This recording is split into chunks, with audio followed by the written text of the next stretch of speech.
really early on, our goals became, how do you look at those kind of hard problems of what if you could do real B2B pricing and do it in a performant way? How would you want to do that? What if you could do full kind of not only just product configuration, right, but real CPQ at that enterprise scale, like with the ability to handle really complex pieces that normally ended up in a SAP variant configurator or something like that, right?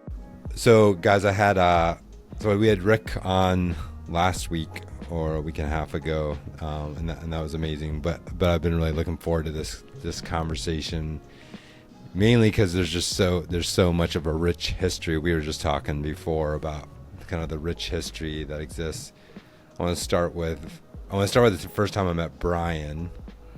So before Brian, I met you first of all, we met in December in North Dakota, which was my first and last time ever going to North Dakota, by the way. Fargo, North Dakota. Yes. I think there was only two things in Fargo at the time. There was a Sprint call center, a big Sprint call center back in the days when there was a Sprint. And then your company. It was kind of crazy. It was a long time ago. When did we meet? What year was 2012. that, There's actually, remember Great Plains, which was bought by Microsoft. They had a campus Great Plains. in Fargo as well. But yeah, that was 2012, back in the day. That's wild. The only thing I remember about that, I mean, I actually remember meeting you in a conference room, but I remember go out running that morning, and I went out like 5:30, 6 a.m. I had cold weather gear with me, dressed in the cold weather gear, walked out. It was like -6 degrees. I felt like my lungs were freezing from the inside out, and I just turned around, went back inside, went back up to bed. No choice. Time to give up. It was time to give up. So we were meeting back then. Who were you with back then, Brian? Yeah, I was with Bobcat. So I spent, all told, almost 18 years with Bobcat in Doosan construction equipment space.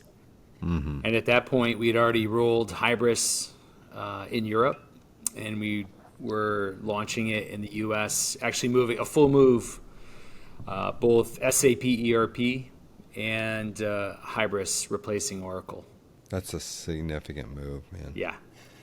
And both. We actually used, I don't know if you remember this, but we're using the Buffalo Wild Wings sauce meter to classify our tickets. Oh my gosh. To classify the tickets, because we wanted the nuance of, this isn't spicy garlic, this isn't habanero, where does it fall? It's like in the dry rub category. Yeah. So, it kind of made it a little extra fun while we're trying to, go live and figure things out. That's crazy. And as we were talking about that, so you were also involved in that too, Andrew? Yeah. Is that when the two of you guys met? Yeah, so that's how Brian and I originally met. Was we were the implementation partner doing the Hybris implementation on the commerce side for these guys for North America. So we met Brian there in that process, kicking that project off and delivering that project. So then, that was a longtime customer of ours on the implementation side back in the day. And then always stayed in touch with Brian through his next moves after that. And yeah. Now that the things are clicking back, because I didn't remember all the details outside of freezing. I remember those details well. I actually don't think it was Pat that brought me in. I think it was Art that. I think it might have been, brought me into that. Yeah, definitely. Yeah, now that I think about that, because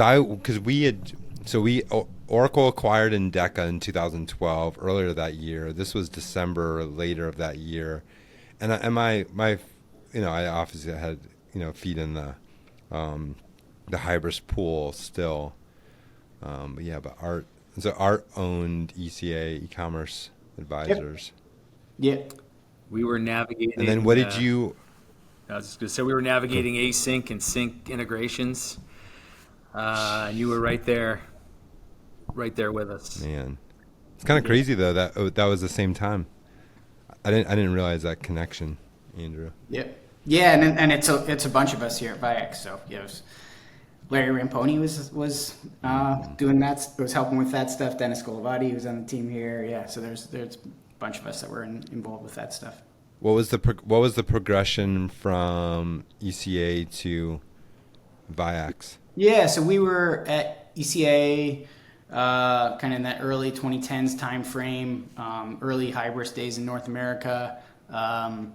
ECA sold to ICF for a little acronym bingo. Then we were quickly after that decided to go do something on our own, and that was again Larry, Dennis, myself, Alex Podolsky, who's also was one of the co-founders here at Viax, Pat Panuso, who was on some of that work back at Doosan back in the day. A bunch of there's some legacy ECA folks that ended up coming and working with us at TMG, which was a Hybris implementer, right? At that point in time, it was through the acquisition with SAP. So SAP Hybris, still with a small h, and then SAP Hybris with a big H.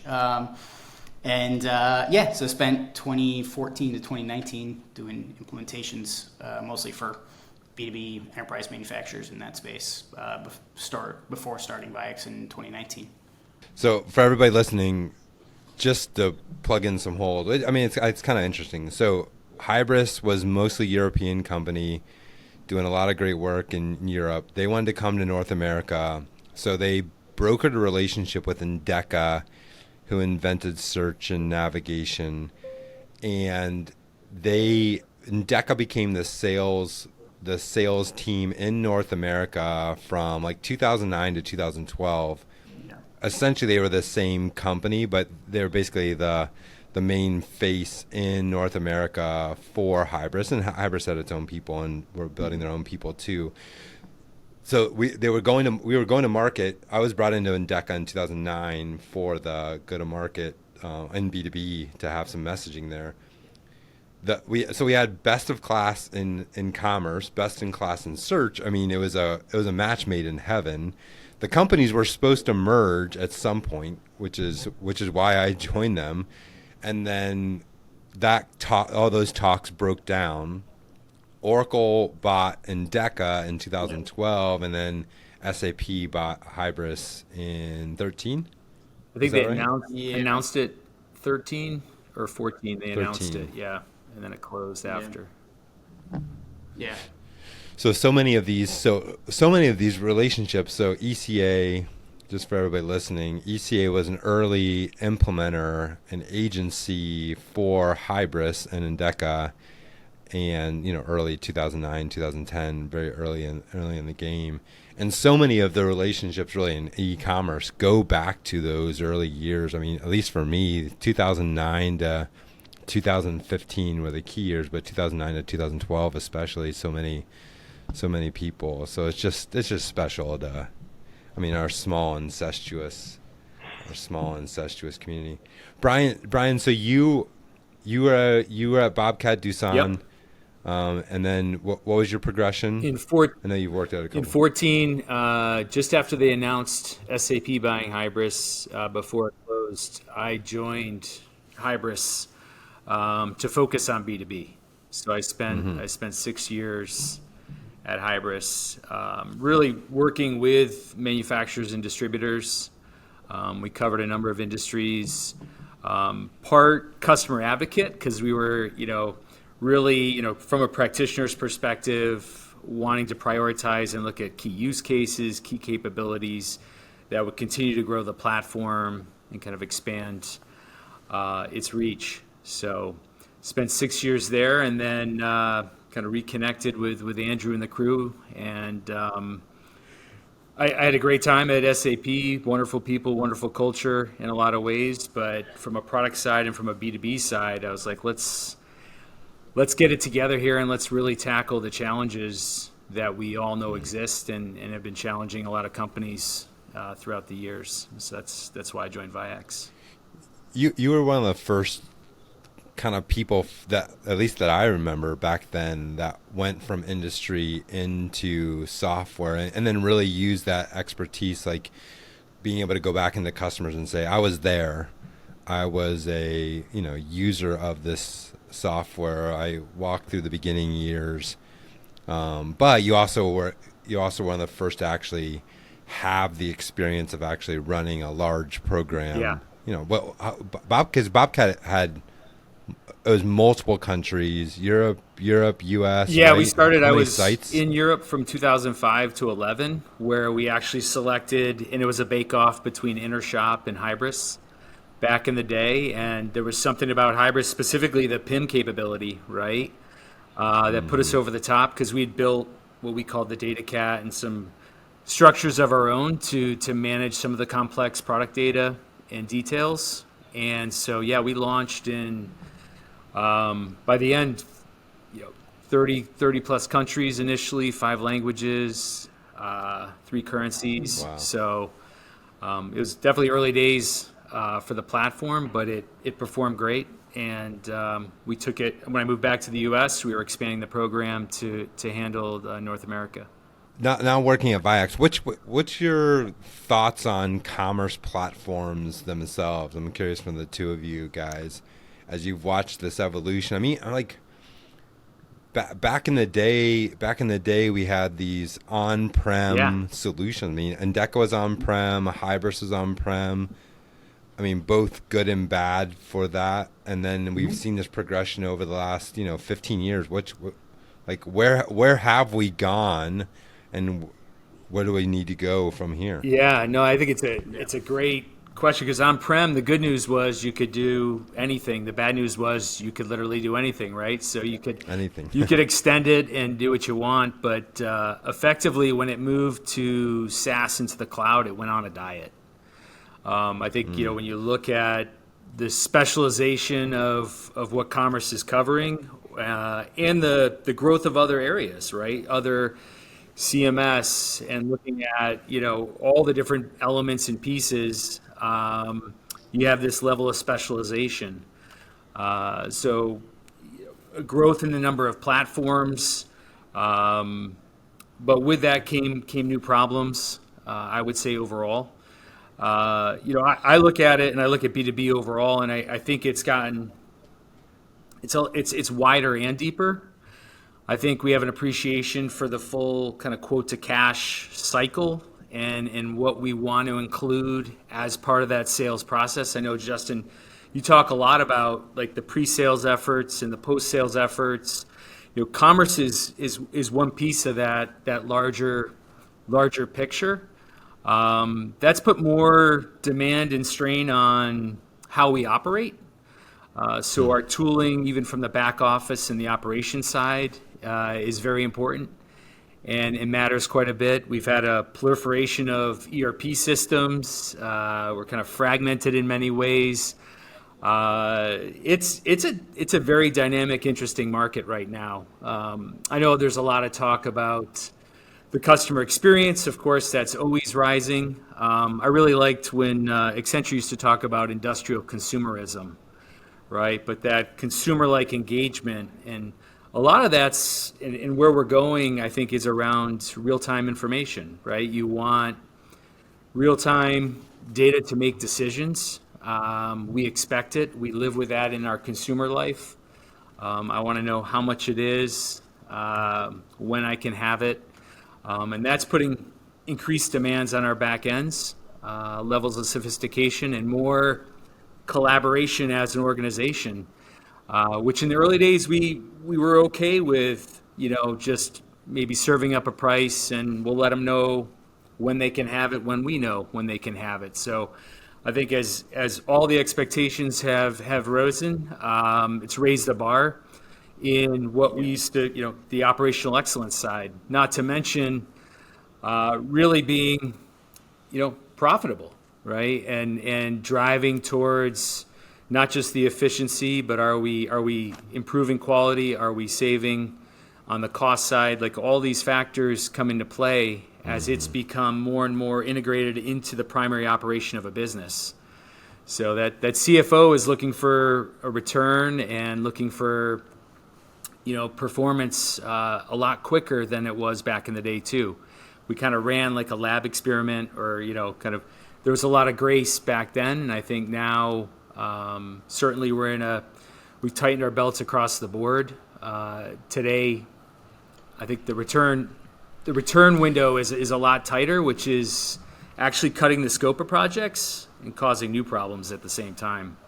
Yeah. But Andrew, I think one of the conversations that you and I have had, and maybe the three of us have had, is that also, like, e-commerce really isn't the point of any of this, right? It's about digital tools, helping the customer do the job easier, add to cart, like whatever. So on the opposite side of this, you have e-commerce platforms like an upgrade or a re-platform is. I mean, back in the day, an upgrade re-platform really wasn't a huge deal. I mean, it would take, 6 months, 9 months. Now, an upgrade re-platform is a significant effort. Like, and what chief digital officer or VP of ecom wants to put his job on the line for a re-platform? Right. Just like what CIO wants to put his job on the line for a ERP re-platform, right? Yeah. Nobody in their right mind wants to do that. Yep. And how you guys think about that is really different. I'm interested in that. Yeah, and I think that kind of got back to what when we were starting Viax and the ideas of what we would do and why, and what we had kind of seen as lacking in the market, and that ability to your point to really deliver on B2B expectations. But what we saw was delivering on the holistic expectations of the actual business case, right? Mm-hmm. Not necessarily of, hey, what normally fits within the definition of what an e-commerce platform is, right? We didn't really care about that from the start. It was what would be the right set of tools you would want if you wanted to actually go out and solve this end-to-end use case. What would you need to do? And what were the hard questions that we used to get asked that you never had a good answer for? One of the things we always used to talk about back in the day was pricing, right? If you went into a big, heavy enterprise customer where you had to look at some real deal B2B pricing, the question often came up right at the beginning of requirements gathering. Okay, how do you do this? Walk me through some of your pricing scenarios. Walk us through this, and it very quickly changed from, what are we going to do in commerce platform to, okay, this is going to live in the ERP, and how are we going to try and do our best to expose that, to Brian's point, what's the performance on that? So really early on, our goals became, how do you look at those kind of hard problems of what if you could do real B2B pricing and do it in a performant way? How would you want to do that? What if you could do full kind of not only just product configuration, right, but real CPQ at that enterprise scale, with the ability to handle really complex pieces that normally ended up in a SAP variant configurator or something like that, right? What if you could bring all this into kind of this transactional layer that we weren't trying to be a commerce system. We don't call ourselves a commerce platform today for a reason. But you don't want this stuff shouldn't live in your ERP to some extent. This shouldn't, this is a hard thing to just build a bunch of business logic customization into a middleware or into your front end, right? So where do you put something that actually understands this data, has a way to know what that looks like, and kind of be that layer in between. To your point, Justin, on how does this relate to not only how do you think about these things from an upgrade perspective within commerce, but within your entire stack, right? So it's that's part of the problem here is that, right now for a lot of these companies, if you're thinking about how do you upgrade this, your, quote to cash transactional process here, you're not talking about one system. You're talking about 5 systems and a whole bag of customization that you've carried along over the past 10 years. That's right. So in the conversation with Rick, first of all, it's just a really interesting. I joked with him, but it really wasn't a joke. I think I took pages of notes in just the first 5 minutes. First of all, he has an amazing way of naming things. Yeah, I'm kind of passionate about that. He's got names. He used this phrase probably 7 times. What I like to call, and then he gave the name of it, right? And the name was amazing. So and it was really descriptive. It was really, really, really interesting. But I'm interested in like what are kind of the core things that you've built Viax around solving? Kind of walk us through that. Yeah, and we can jump in here and talk about kind of like some of what we built and why and what the actual outcomes for this stuff. Well, I mean, what go back a little earlier and like what was the kind of precipice for Viax, and not necessarily e-com, not implementation like TMG. Why something in the middle of that? Yeah. So we really saw it as, early on we used to talk a lot about like, an order is an order is an order, right? A lot of times people would talk about, okay, in e-commerce, an order looks this way and it's got, it's shopping cart and it's got, okay, well, what's really, why is it, if you have the structures to really handle this stuff well, like a quote shouldn't really be that much different than an order, right? You're going to have all these things are going to have different state, they're going to have different behavior, they're going to have different parties that are going to be associated with them, right? In the B2B world, the number of things you need to consider for each of those, state, behavior, parties, it's a longer list, right? There's more to be aware of, there's more context to come into all these things. But if you really think about these things well and plan them out well, what you can do is build out kind of genericized versions of these things within highly capable sets of services, and be able to handle really different types of end use cases. And there's for example, like we did a project with Boeing where we built out for what they call technical data as a service, where it's essentially handling these like technical data packets between them and second and third tier suppliers, so that they could have a better understanding of the supply chain feeding into production, feeding into then a commerce type scenario, right? Because we've thought about these things in ways that it allowed for a lot of flexibility in how you have these end structures.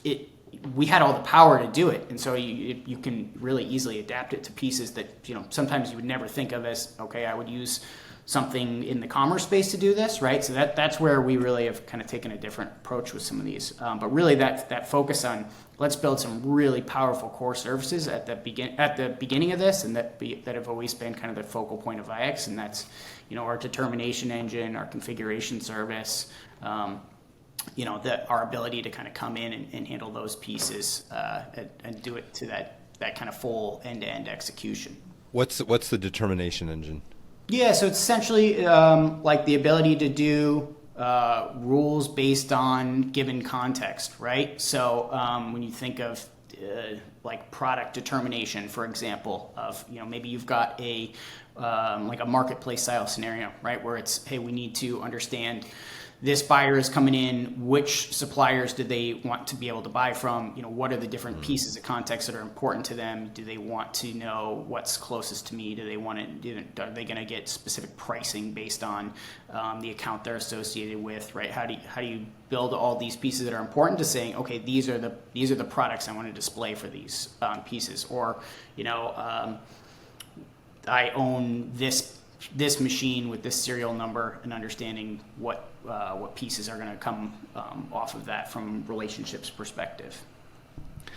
I think that one, as I have conversations with executives, we often talk about, okay, e-commerce is not the point, and unfortunately, like all of the like digital transformation stuff has been stuffed into things you do that are related to platforms. I mean, maybe mainly because platforms want to embrace any kind of new trend, so they want that transformation to be on them. However, if e-commerce is not the point, and then you have all these other systems like iPaaS and ERP, where does transformation then actually happen? And I think that's the point, right? Where does it happen? You have three very necessary systems that have specific jobs, right? I mean, your ERP itself is control and compliance, not innovation, right? And process redesign necessarily. I mean, there's some great elements within the ERP. Your iPaaS is not the place to put logic. and commerce has gotten thinner. So your options were to customize one of the three, probably based on the skill sets of your team. That's right. Right? So you kind of gravitated towards where you actually had strength. And that's left you with disconnected systems, outdated processes or sub-optimized processes. You might have a shiny storefront, but underneath that, you can't scale. It's broken. It's broken underneath. And that's sort of the dirty secret, or not even a secret, but the challenge that everyone's facing right now and the challenge we're trying to solve. And we use a $10 word as an enterprise digital fabric. But it's in that Bermuda Triangle, if you consider it that, with your iPaaS, your commerce, and your ERP.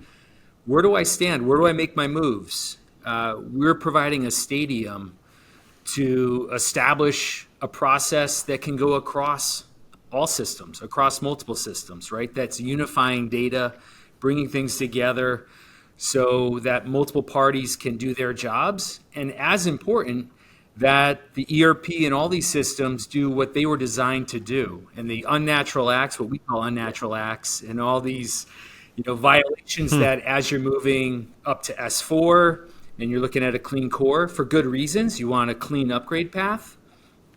How do we clean these out, use them as intended, but also realize our objectives and goals as a business? Right? And at the end of the day, for us, it's about a business outcome. If there's one thing I learned with almost 18 years in manufacturing, it's, are you saving money, improving quality? Are you saving time? How are you helping my bottom line? And if you're constrained to only solving that equation in three systems, and there's a lot of great systems, it's expanded. What looks outside their own four walls? What system is looking at that entire field of play? Everyone's stuck kind of in their lane, doing the best they can, but they're constrained by the systems they're touching or the role that particular system was intended to do. Yeah, I think that's where you get into especially in the B2B world, Justin, of commerce isn't the point to your line earlier, right? Of what in your whole quote to cash journey, whatever it is, how much of that flows through e-commerce, right? For a lot of the folks we talk to, it's not much, right? They're not going to have a storefront that's going to handle a lot of these activities. They're going to you still have a lot of stuff that's done through portal type experiences, or it's direct sales teams talking to customers, right? It's how do you deal with inventory consignment as a med device manufacturer, different things like that, right? So that's the stuff that really gets us excited to that point there with Brian and the Bermuda Triangle, right? There's a lot of this stuff. There just hasn't been a home for it. So it floated out there, and mostly in customization and stuff that just was you had to build yourself, and you had to hope you could maintain it. And it's a hard way to do things. So how do you do that in a much faster, better way, and really start to put power behind those tools? Because at the end of the day, if you can do that well, for a lot of these companies, that's where 60, 70, 80+% of their revenue is through the channels like that, right? It's not through their e-commerce storefront. That's right. So. Well, not only do you have kind of the technical boxes where functionality is limited within those, but also the agency SI world is so constrained by the features and functionality they know, right? Yep. So if you ask an agency, hey, I want to improve my commerce experience, my traditional commerce experience, they would probably reply with, probably great insights. A lot of companies would. But if you said, hey, I want to think a little bit outside of the box and really go deep with customers, understand what they want, and build digital tools. I don't know where digital tools fits in. ERP, commerce, iPaaS, somewhere outside. Yep. Who's doing that work? And how are they doing it? Are they doing it themselves? Are they doing it with help? Because I don't see a lot of that. I don't see a lot of the people and the agencies that are actually kind of helping their customers think through a holistic experience for whether it's customers or internal tools, whatever it might be. Yeah, I think that, again, it comes back to, for better or worse, in that world, a lot of times you focus on an area, right? You focus on a software vertical, and you're doing commerce, or you're doing PIM, or you're doing CPQ, or you're doing ERP, right? And so if what you got is a hammer, everything looks like a nail, right? And you'll find ways to solve these problems with the tools you have. To Brian's point, like that, a lot of times that doesn't mean you come up with efficient solutions, right? That doesn't mean that you come up with things that scale, or things that allow you to move faster, or things that kind of build capabilities on top of each other, so you're not, creating redundant systems across organizations. So that's really, I think, one of the things that we've heard from our implementation partners that they get excited about is this gives us a really strong, flexible set of tools that we can solve a lot of problems with, and it gives us a way to come in and approach problems in a different way. And everybody wants to and needs to move faster these days. That's just a requirement, right? So yes, that should be the baseline. But like, how do you go and solve these big problems that customers have that they've been trying to figure out for years, right? And a lot of times the answer that they have is swivel chair integrations with humans typing things into different systems, right? And this isn't happening at $1 million organizations. This is happening at multi-billion-dollar global organizations at the highest level, right? This is, and it's the state of the state of the state, as Brian likes to say. It's just how it is, right? So those are the things we love to solve for. Is how do you really fix these things in a way that's scalable, solve distributor order management between a bunch of complex systems with multiple ERPs in the background, with order splitting that you got to do for different fulfillment types or product and service types. How do you really solve these problems? That human glue, right? That we used to call it the hidden. We still do, refer to it like the hidden office, Justin. Right? It's where the things kind of really happen, or how they happen.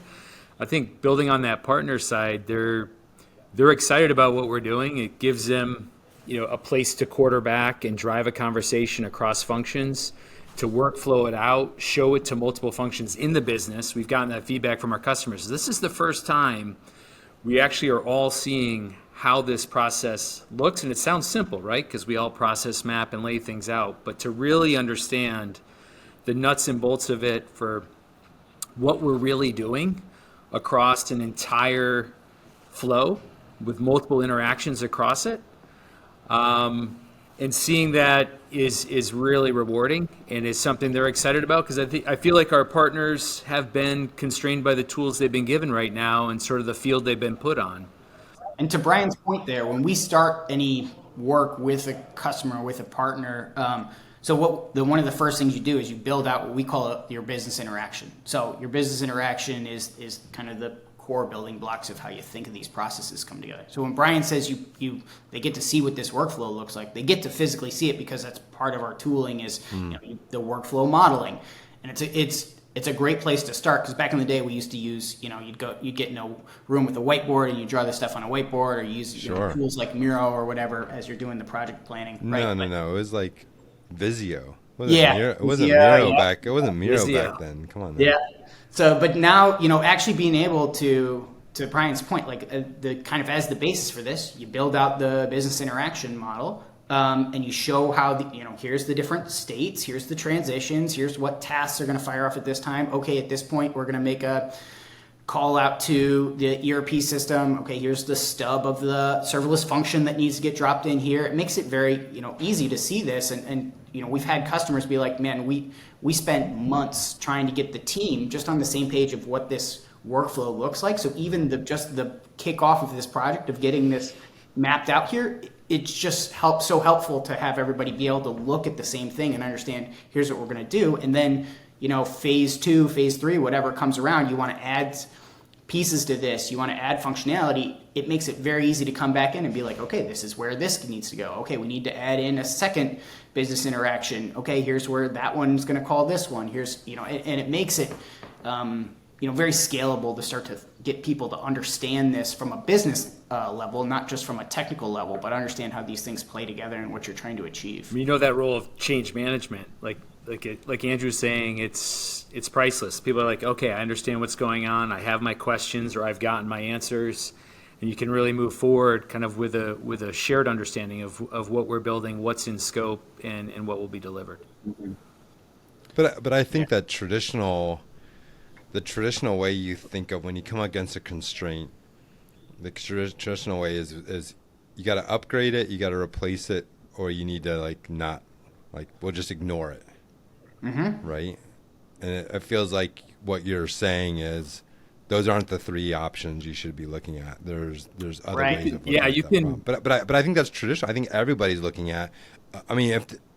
Certainly all the agencies and vendors are telling them upgrade, replace, or just ignore it. Yeah, we're maybe introducing the augment as a key play there, because we call them, I like to say pockets of awesome. There's things you're doing that are great. It's just like, why am I really looking at a new system? Well, I wanted these 2 or 3 capabilities. These are what's holding me back. Okay, is that a reason to reset the table, or should I just address that delta? And we're giving them that option to say, yeah, you could go after that. Just focus on the gaps you have there, and because all in all, you're happy with XYZ system. You just wish it could address a particular piece. Or we hear all the time of, hey, I'm on XYZ 20-plus-year-old version of this ERP, right? And okay, maybe it's just for one region, or maybe it's for one line of business, or we did this acquisition 5 years ago and this thing's never been integrated in. It doesn't have, it's not a modern system. There's no good ways to interact with it. There's no APIs. There's no way for us to drive kind of our digital business transformation off of this. Historically, to your point, Justin, the answer would have been, okay, go upgrade that, right? But for a lot of these companies, that's not a small task. This is years worth of work. This could be good in a good scenario. Maybe that's tens of millions of dollars. In a bad scenario, maybe that's hundreds of millions of dollars worth of spend, right, to go do that. And what are you getting at the end? What is the ROI the business gets on that, right? Of having that system there. And I think one of the things we've started to see is a lot of the goals that the businesses have. It's not gonna really change that much when you get to that full modernized version of the ERP. We kind of give them to that point, like the ability to say, let's focus on what are the outcomes you're trying to achieve. What are the new channels you're trying to open? What are the transactional processes you're trying to do differently? What's the things that your finance teams has on the burning top of their list of ways they need to get better on the AR collection side, right? Like, how do you look at these different things and say, let's just go solve those? And Viax can become the way to interact with the ERP system, and then you can delay that.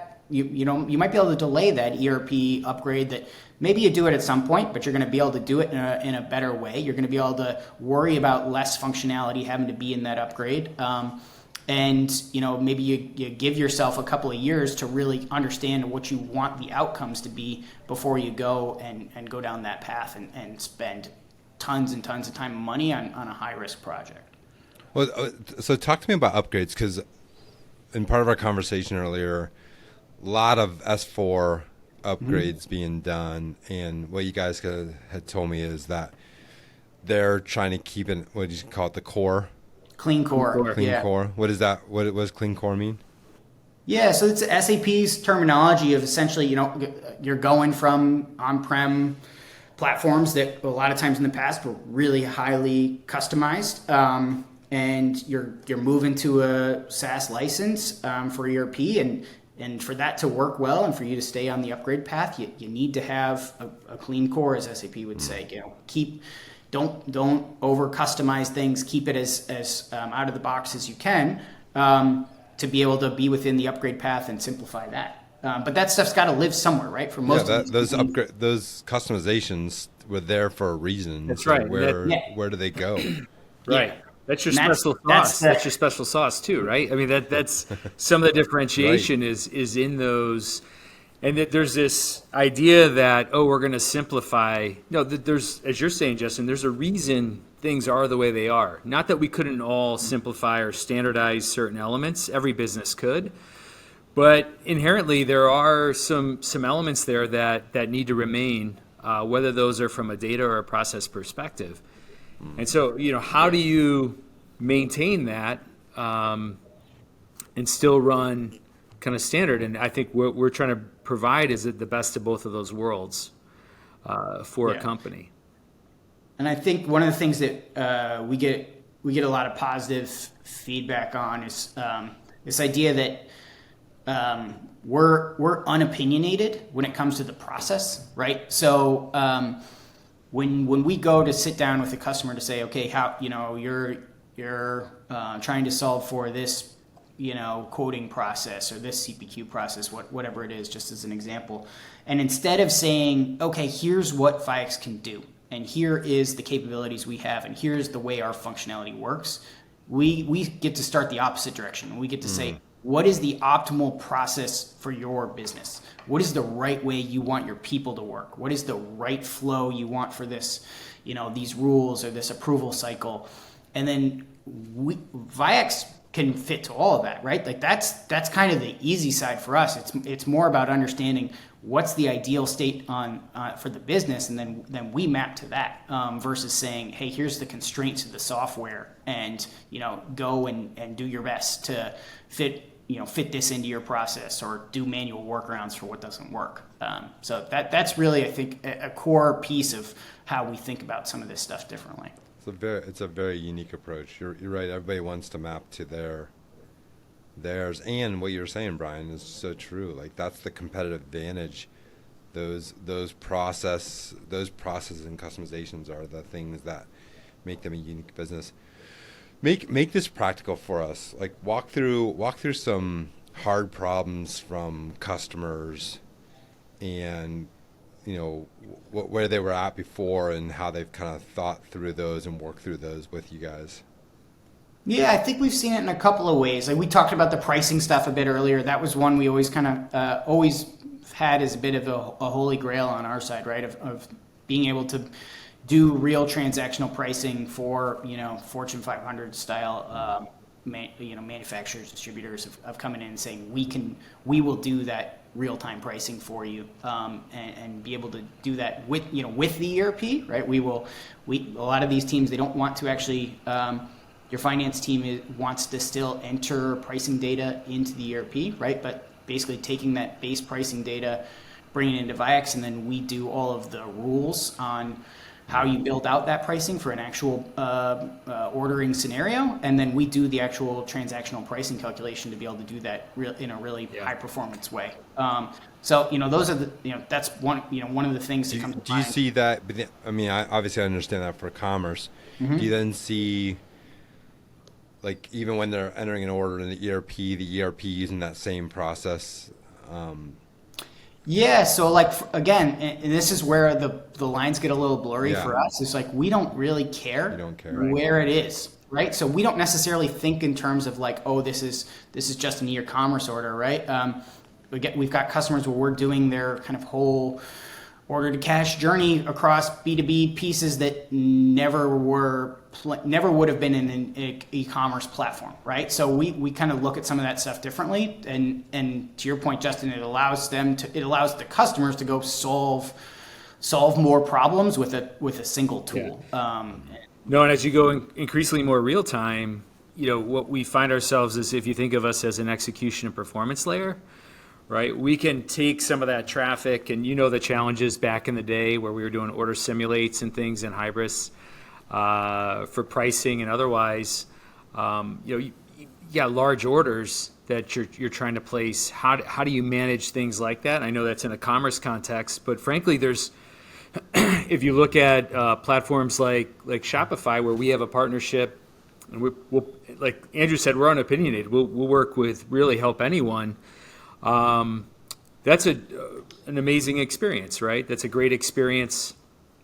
But constraints that are out of Shopify's control, tied to the larger ecosystem in the environment, particularly the ERP system and other elements, are preventing a customer who has high interest in Shopify from really being able to make that move. And so we're trying to unlock that, and we can unlock that, where we take those issues off the table and allow other factors to drive that decision. Just another example, Justin, in terms of how we're helping customers is, we talked about the transformation and moving from ECC to S4. with companies with multiple instances of SAP, that's a very deliberate, calculated process where you go country by country, or maybe it's organized by business unit. But it's a very particular order of operations. And for one of our customers, we're effectively traffic copying their orders. If you can imagine, an order comes in, one-stop shop for the customer, products from across the portfolio. Well, certain products need to go to ECC, certain products need to go to S4, right? And that's a moving target, or that's changing for them over time, where as they're making these migrations, the customer's really not impacted. They're placing the same order, and then we're moving the appropriate elements of the order towards the systems that they apply. So it's real practical, but what it does is it allows them to drive their ERP migration. It's the tail's not wagging the dog. The channel's not dictating it. It makes so much it allows sense. them to go, what's best for us? What's best for the financial and the accounting? How do we de-risk this project? And in the same project, we've actually provided, it's a company that's using Hybris, a portal for a portion in an entire, their European region, which, if you can imagine, do I really want to invest in building out a portal and a commerce experience to attach to ECC that's about to go away in 6 months or a year? So we're actually providing the order platform to allow this population of users as they make this transition. So, all these efforts could be throwaway, and they're not with the way they're handling it with us. Yeah, and I think one of the things we see too is to your point of kind of what are the practical outcomes is you kind of build into successes you're not even necessarily planning for or doing on purpose, or you're doing them on purpose, but you don't necessarily call them out as specific outcomes early on. Like for one customer of ours, they started, really by coming in and rethinking about, okay, our onboarding process for distributors and customers is, really manual. We need to be able to automate this. We need to be able to plug it in better with our existing systems. We want to plug it in well with the e-procurement systems that these customers are bringing to bear. How do we do that? How do we add quoting functionality for these people to use? How do we go in and be able to do the pricing for for those orders and configurations for products? How do we do billing and invoicing to be able to handle that stuff well?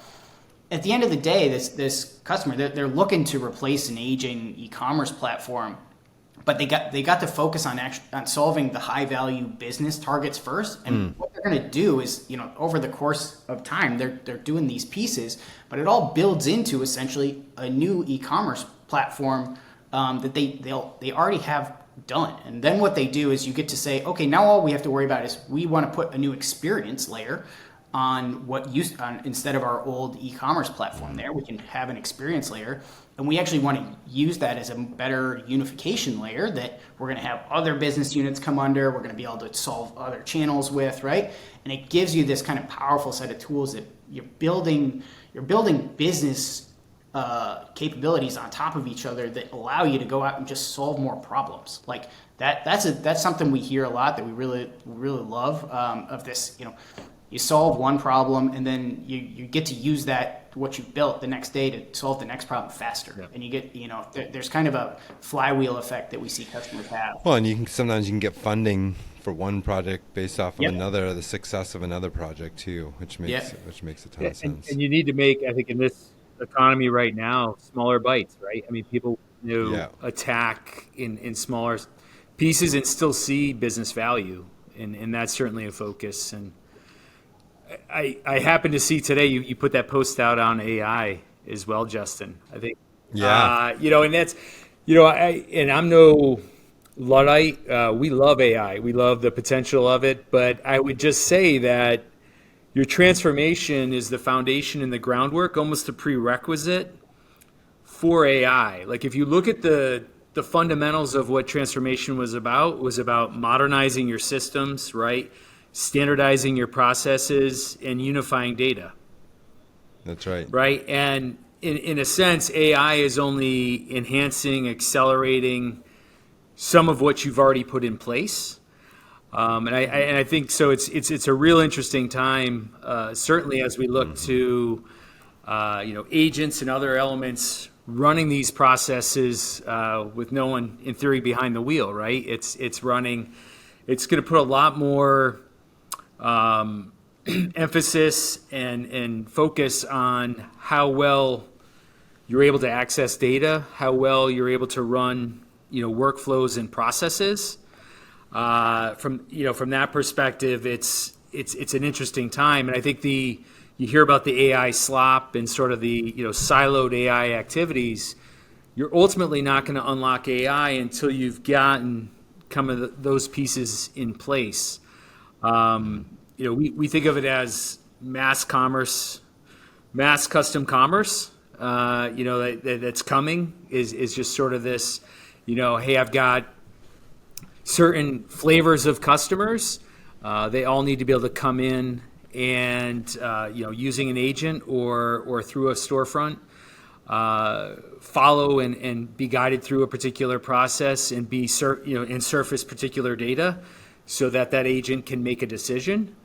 I think the emphasis and the focus on your transformation and ultimately the ceiling of how high you can go is throttled by how successful your transformation was, right? It's sort of you can't have your dessert until you eat your vegetables. Well, transformation was the vegetables. And I think a lot of people are hopeful, and there's amazing things about AI, but you really need to make sure you've got your foundation in place. I was in a company that I'd done some strategy work for a couple of years ago, called me back a couple weeks ago. And basically they're like, we'd like a reset of strategy based off of where we're at now with AI.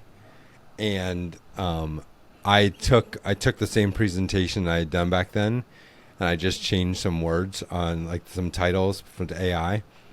And I got a couple slides in. I said, does anybody recognize this presentation I'm giving you? Because the only thing I did was change the titles of some of the AI. So the things that I told you to do before are the same things I'm telling you to do now. Yeah. Yes, you have more capabilities, but like data unification. It's the same stuff, right? Yeah, and I think what we see with all this is like, and this is holistically, but I think it also rings true with a lot of this AI stuff is, at the end of the day, it needs to generate revenue. Right. This needs to lead to, expanded revenue, higher margins. This needs to impact the bottom line. And to do that, you need to have an ability to really execute with this stuff. Finding inefficiencies, making things faster. That's great. This is what we all want. This is what we're all trying to do. To Brian's point, anybody that's not paying attention to this is wrong.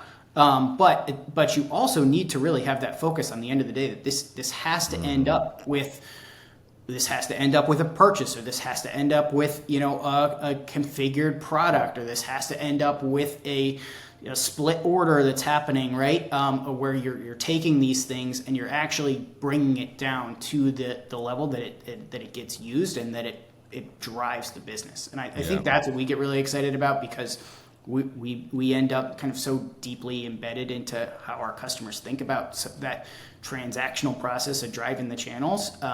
Is we can go really deep with those tools, and there's a lot of cool ways you can plug some of what's coming out into that.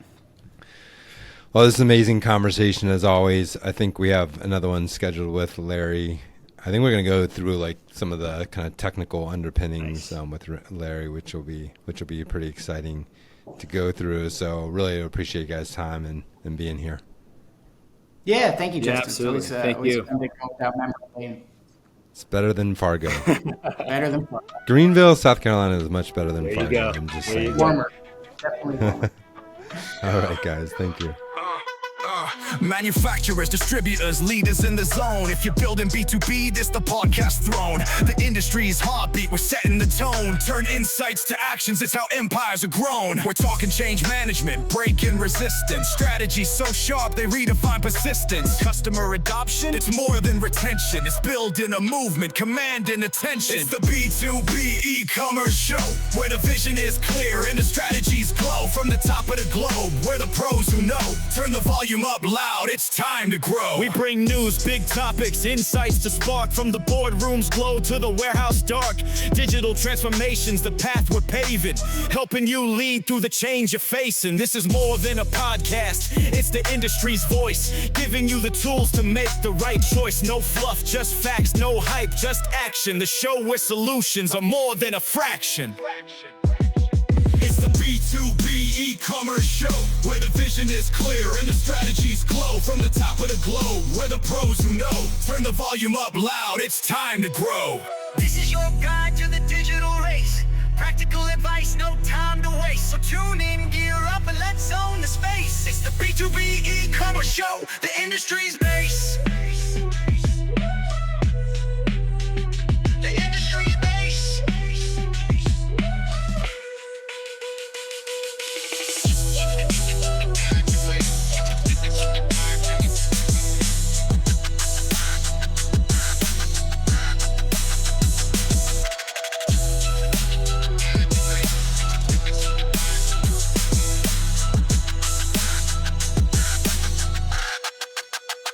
The industry's base.